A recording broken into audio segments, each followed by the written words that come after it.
Good day, my wonderful sugar family. I am Mrs. Viola Ugwede, the owner of Vios Catering Academy, previously in Port Harcourt, but now in Abuja. I want to say thank you for this opportunity given to me to share my little knowledge to you all. I really do appreciate it. So today I am going to be teaching how to make your template and at the same time how to use it. So just sit down there and watch me demonstrate that. And please, if at the end of the class you have any question, be free to ask. And by the grace of God, I'll be willing to answer you. So here with me on the table, I have my store-bought paper. I have my biro. I'm using biro because I want you to see what I'm drawing. Normally it's supposed to be pencil. I also have my ruler. I also have my cutter. I'm not going to use all, but I'll just pick one to use to show you how you can make the template I'm about to use for the cake. So the first thing I'm going to do now is to take my measurement. So for you to actually measure to get a template, the first thing you ask yourself, what's the size of cake you want to use? So the first thing I'm going to do now is to take one of my dummies. Although what I'm going to be covering is a cake, I should be able to use a particular dummy to know, although depending on the size of the cake you're about to deliver. But for this cake, for this particular dummy, I have 10 inches high. So that means if I am to make my cake, I have to make two layers into 5. So now I have 10 inches high, and I should be able to know that my design should not exceed somewhere 6. Depending on you. You can take 6 inches high, or you can take 5 inches high. So let me go by 6, and I take 6 inches high. So, because I have decided to take 6 inches high, I should be able to measure my paper.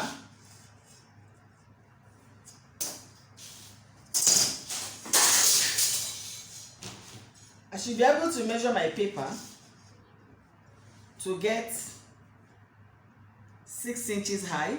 This is actually the one I remember from other templates I've been cutting. Store-bought sheets are bigger than this. It's about, let's say, 2 of this in size. Okay, so I measure, and you can buy it from any good bookshop. So I measure my 6 inches high, and then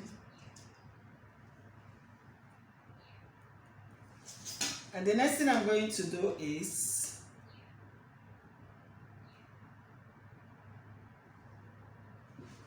draw across it on top of your measurement the marks.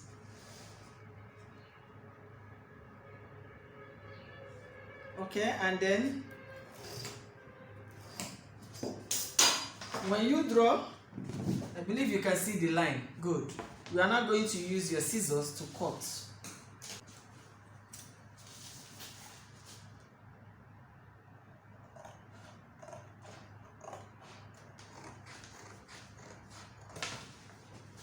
So I have this now.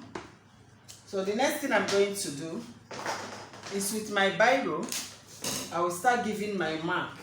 That is to give me a mark where I will cut to create a design. Now this is the cut I'm talking about. Depending on what you want to make, you can take the biggest size, you can take the second size, but in this class I'm going to be using the third one.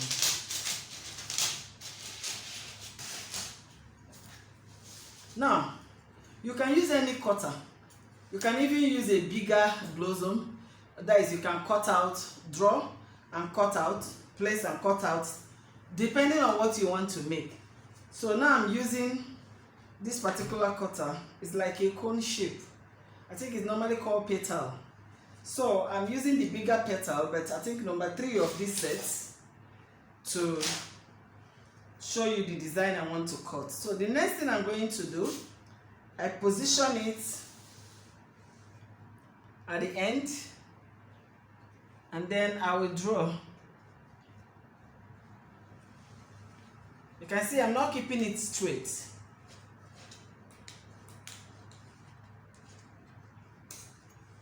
I will draw. I now shift my hand again. I'll do the same thing, positioning and drawing.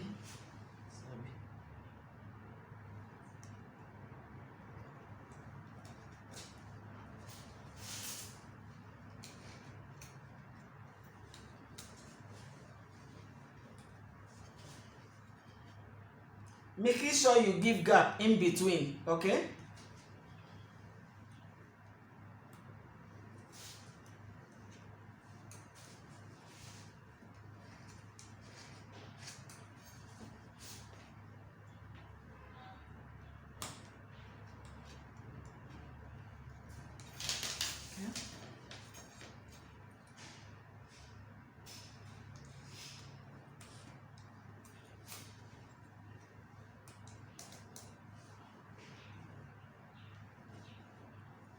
So you can see I'm bending it a little bit. I'm not keeping it straight. I'm bending it a little bit. It's not really half, but like this, a little bit, okay?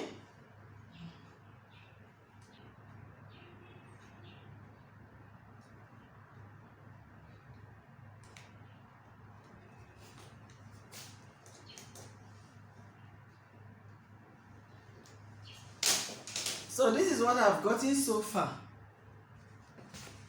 Okay, you can see the lines. So what's the next step? I'm going to follow those lines to cut.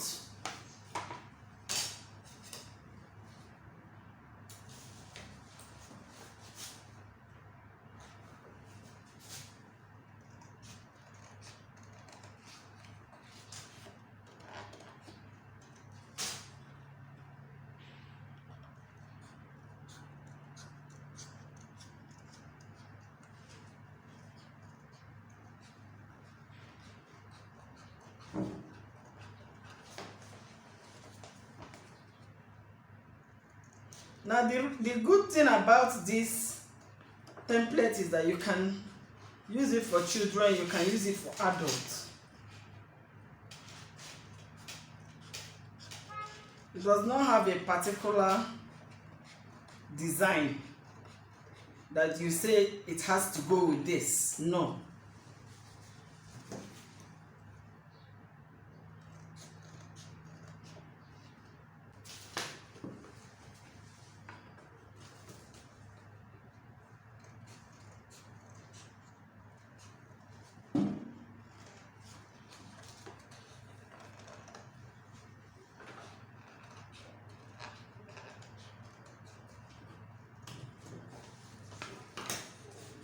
So now this is what I've gotten.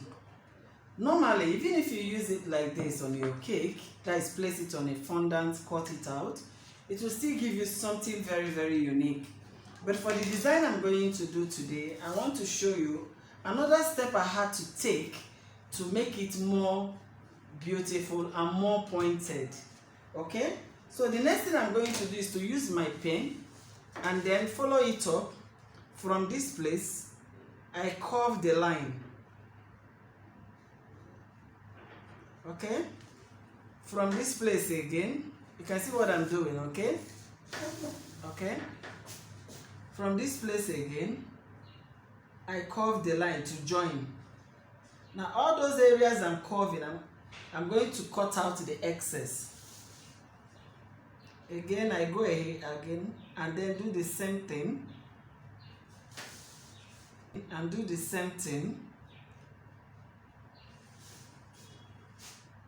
You don't expect to buy every design in the market, though we have a lot of them in the market, but there are some designs on your own you can decide to create. You have it in your heart, you don't know how to come about it, just get your paper, sketch it and cut it out.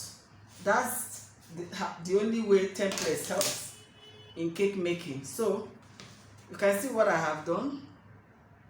I gave them lines, so now I'm going to be cutting through those lines, the outer parts. I'll now cut it off.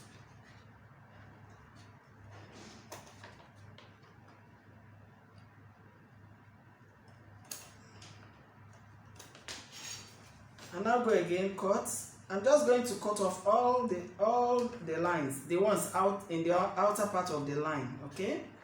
And at the end of the day, it will give me the design I have in mind.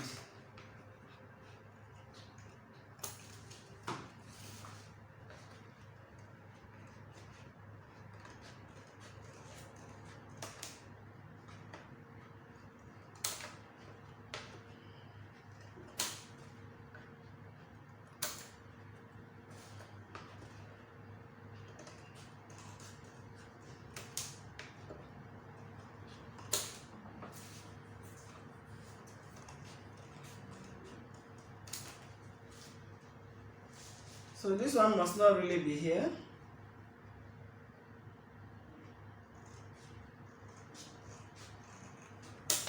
You cut it off, okay?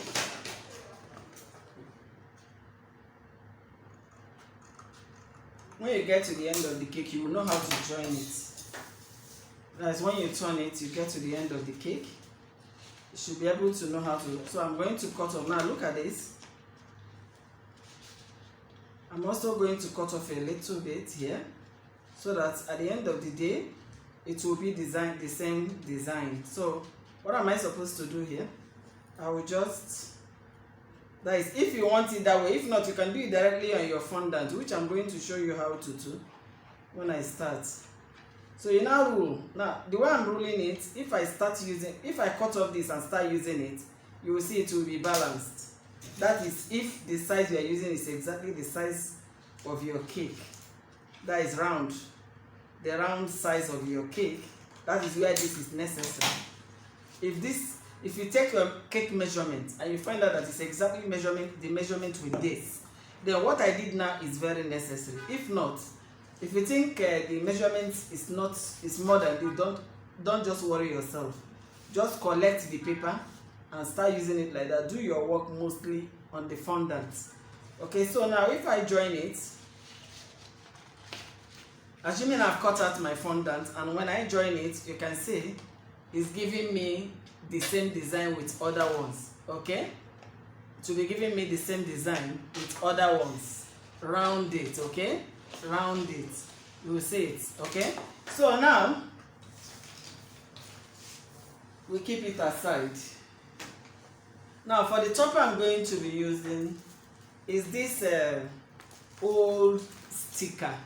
This is my A4 paper, the thick one. Okay, so what did I do?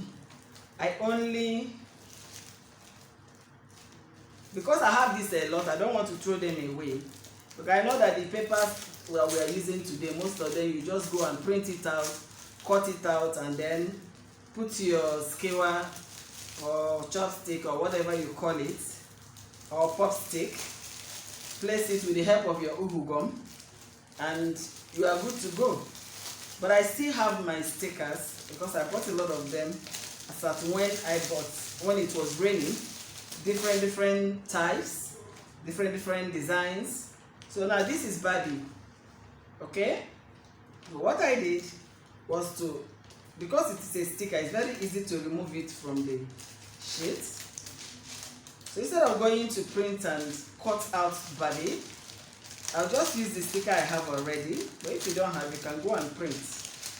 You know, the sticker I have already, you remove it from the sticker because it's gummy, and then place it on your A4 paper. It sticks, then you start cutting. You start cutting it, okay, to bring out everything. So that's exactly what I did to get this. And every other one I'm going to be using that is from the same paper. Okay, so we're going to be covering our cake now, and we're also going to be using the remaining ones on the sticker paper.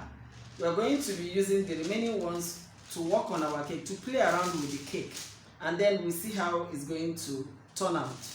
So the next thing we're going to do now is to cover our cake before any other design.